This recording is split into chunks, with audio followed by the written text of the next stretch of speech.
And Red Ribbon Week. Hopefully we have a lot of items to pass out this year and everything for it. And then on the 21st of this month is our fundraising for Chipotle. I'll be handing out the flyers. I'll put some in the main lobby here for you guys.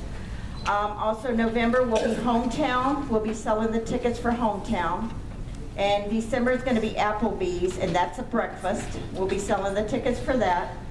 And we're still looking for donations at Palmetto to buy the bicycles. We have 2 bicycles donated so far, and I think some cash has come in. So we will have our drawing at the end of this month for the perfect attendance, and whoever, a boy or girl, will win a bicycle. And we got a contest going to name our tiger. So we're going to have that, and hopefully more people that donate to us, either bicycles, money, iPods, or anything we can get. We'll appreciate it, and you all are invited to come to our PTA meetings. And thank you, Ms. Corona, for coming. The ladies were very interested because she informed them of all the stuff in the district going on that I did not know about to tell them. So it helps when you guys show up and give the information I don't have. Thank you. Have a good evening.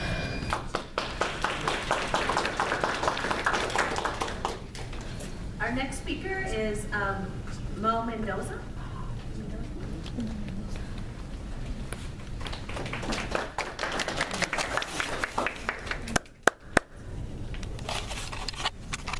If I don't finish in 3 minutes, I would hope that you would offer me more time. My name is Mo Mendoza. I'm speaking just as an individual. But to give you background, I am an elected official on the Ontario Montclair School District. I am also a West End CAC member that sits on the advisory committee of West End SELPA CAC. I'm here because it was public knowledge that Susan Bobbitt, the special ed director of the West End SELPA, is soliciting the Fontana Unified School District to come into their SELPA. At this time, what I'm encouraging you guys to do, not even consider that, okay?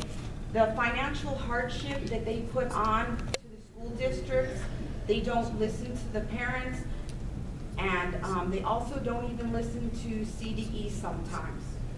And what I'm getting to is the fact that I have repeatedly gone to the West End Superintendent Council meeting, talked to 10 superintendents during these meetings, and specified that you need to do something with one particular school district, which is Chino Unified School District, that we are paying way too much money out of our XPOT to bail them out because they're always in trouble, not obeying, not following through.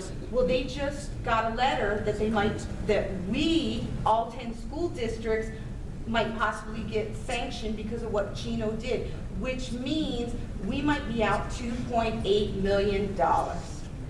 All because they can't confirm IEPs in a timely manner. We're not just talking about 1 year, 1 child. We're talking about many children, sometimes twice, meaning 1 year and then the next year after that, where they never even confirmed an IEP. Follow through the guidelines of your basic knowledge of what you're supposed to do when you're following IEPs. And another thing that they're doing right now, and yes, it's a termination in our school district, OMSD, because we asked for consideration for 4 things to be looked at before the local plan is signed. We are 1 school district out of the 10 under West End SELPA that refused to sign the local plan. And one of the main reasons was we wanted a subcommittee to talk about the legal matters and the due processes. They go on too much, too far, very costly, especially Chino. Then we have the CAC problem where we don't have enough members on the CAC.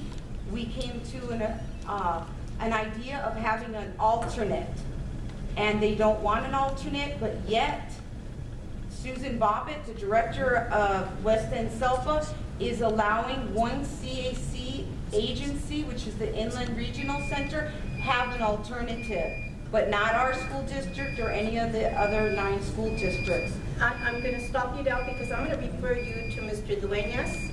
Okay. I think you need to go talk with him. Okay. He oversees our special ed, and please take your concerns to him. Okay, but I want you guys to know that this can devastate the Fontana Unified School District. Yes. You're better off being a single SELPA. Thank you, Mom. Thank you. Rita Lou? Mr. Dueñas is over there.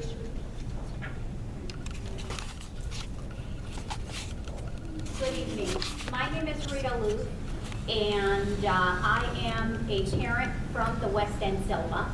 I'm here tonight to echo most comments about Fontana being better off as an independent and having your board and the elected officials hold the reins of your school district versus bureaucrats like Ms. Amy Foodie. When I first heard that Ms. Amy Foodie was leaving the West End Selva, I rejoiced because the reign of terror was ending. My second emotion was I grieved for the children of the Fontana School District. I want to share my experiences so that you have some background. West End Selva membership reminds me of the American Express commercial, except in the case of the West End Selva, membership does not have any benefits. What is West End Selva membership getting your district? Number one, litigation. SELPA has spent millions litigating against children with disabilities. My child was one of those children.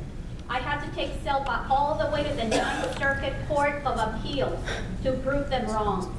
In the decision, the court ordered reimbursement for my child's Catholic school tuition, private one-on-one aid, and transportation. SELPA would rather litigate than educate. It took 7 years of litigation to finally get SELPA to comply. The law firm they hired probably spent over $500,000 on the litigation. Many children could have learned to read at that expense. Bad community relations. SELPA's adversarial attitude under the leadership of Ms. Amy Foodie has alienated the community. They're not transparent, and the lack of transparency is getting worse, not better. Community members recently requested copies of special education settlement agreements, and the ex-SELPA due process manager, Amy Foodie, denied the request. These records had previously been provided. A bloated bureaucracy. The secretary makes $114,000 a year plus benefits. Amy Foodie made over $150,000 a year, and she was essentially an overpaid secretary because she did not handle the due processes herself and merely executed contracts with private law firms who did her job for her. The SELPA agenda is not necessarily in your best interest.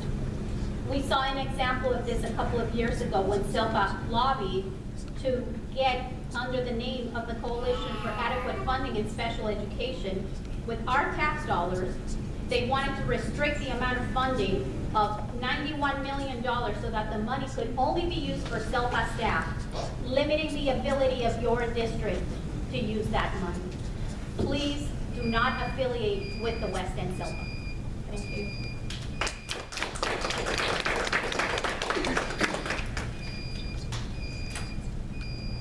You know, why don't you join them outside so you can give Oscar some of that information? He's out there now, so if you can. I'm going to wait for other comments on that. Okay. Thank you. Next is Crystal Mena.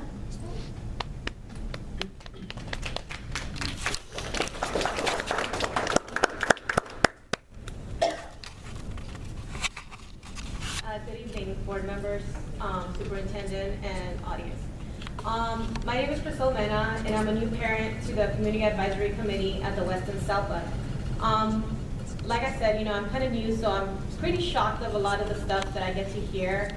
Yesterday I was shocked when the news came around about the $2.8 million that was being sanctioned in Chino, and now all of the 10 districts are going to be liable for.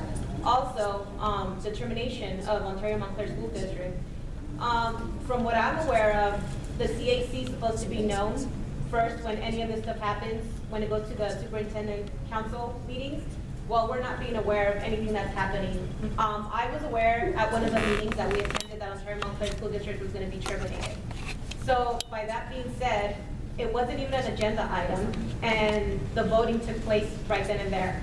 Another thing that, you know, I was pretty shocked to hear was that, that Chino, the reason why Chino's being sanctioned is because of only 15 IEPs were not being complied. They failed to meet their timelines, and you know, I just want to bring this to the attention to everybody that you're better off staying, you know, your own Western Salva versus going and joining the West End, which is, it's going to cost you guys more money in the long run. Thank you.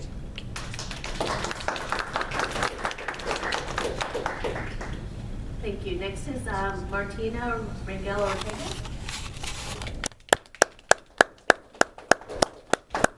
Hi, good evening, board members, superintendent, President Chavez. My name is Martina Rangel Ortega.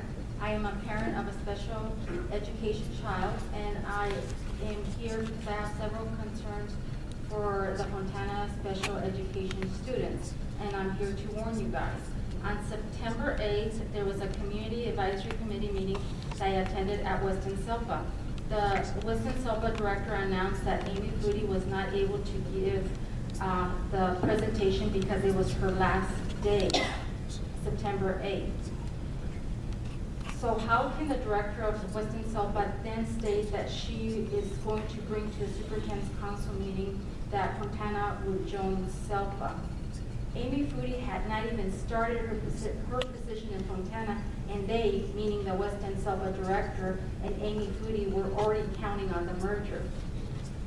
Not to benefit special education students, but to continue to litigate and make their attorneys rich and avoid giving our students an appropriate education that they need to make them independent. Because if one thing that Amy Foodie does better is she likes to pass the buck to attorneys to fight the parents, the taxpayers. And now she's bypassing the educational codes by deciding what is profitable for her and Weston Silva instead of the elected board members that have already established checks and balances, which is the intent of a democracy. Also, if Weston Silva can terminate a district like they're doing to Ontario Montclair School District, when the district makes recommendations, they will terminate any district that has a different opinion instead of compromising with that district. Fontana Unified School District needs to understand that they think they're coming in to the table as a big player, but they won't have any power because they will be outnumbered in any committee that at Weston Silva. As an example, a small district like Mount Baldy only has 105 students. They only bring in $3,000 to the X-Block. Your guys are going to bring in more than $1 million to the X-Block to litigate against students. I requested a public records request, and Fred Belcom emailed Weston Silva. They said do not remove Ole Miss D, but revert back to the old local plan. I have uploaded videos, and soon I will upload the tape recordings for you to view. Thank you.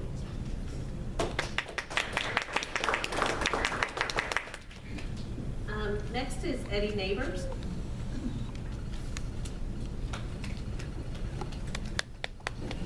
Well, good evening, Madam President, board members, Superintendent. I'm going to take just a couple of minutes here just to tell you why I'm here. I was here before the summer vacation last time speaking on issues of substitute teachers, and I told you I would be back, and I'm back. And since that time, I've done some research with some of the other school districts trying to collect and see where we stand.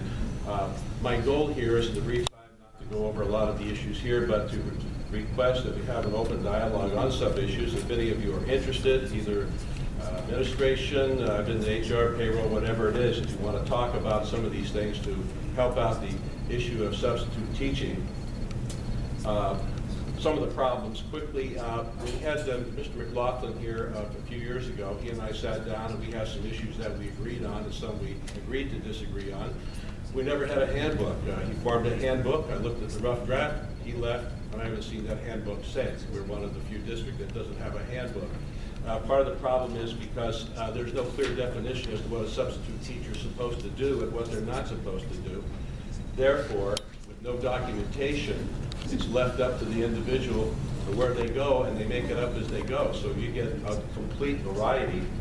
It's like the principals are not singing off the same song sheet. It's different everywhere. In fact, maybe there isn't even a song sheet. Maybe that's the problem, is that we need to get together and decide what is a substitute supposed to do. I retired from the district after 38 years, about 6 years ago, and that's how I got into this substitute issue.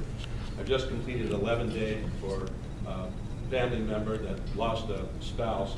That's the longest I ever go, and I don't recommend to other subs that they do too long, just because I think there's a borderline between abuse and doing what's expected of you. The problem is we can't find out what's expected of you. We have a huge problem with the supply of substitutes. Everywhere I go, there's classes that are not covered. I don't know if you knew it, but it costs you $210 at the minimum not to have a substitute for a class, because those kids have to be dispersed, and those teachers are paid for the increased number of kids they get. There's also a loss of learning, because you have classes that have way more kids than they should have. At one point, we had about 700 approved names by the board to substitute, and still weren't able to cover 125 to 150 needs in a day. Long-term substitutes are the ones I have great heart for, because they don't get to be a long-term till after the 20th day.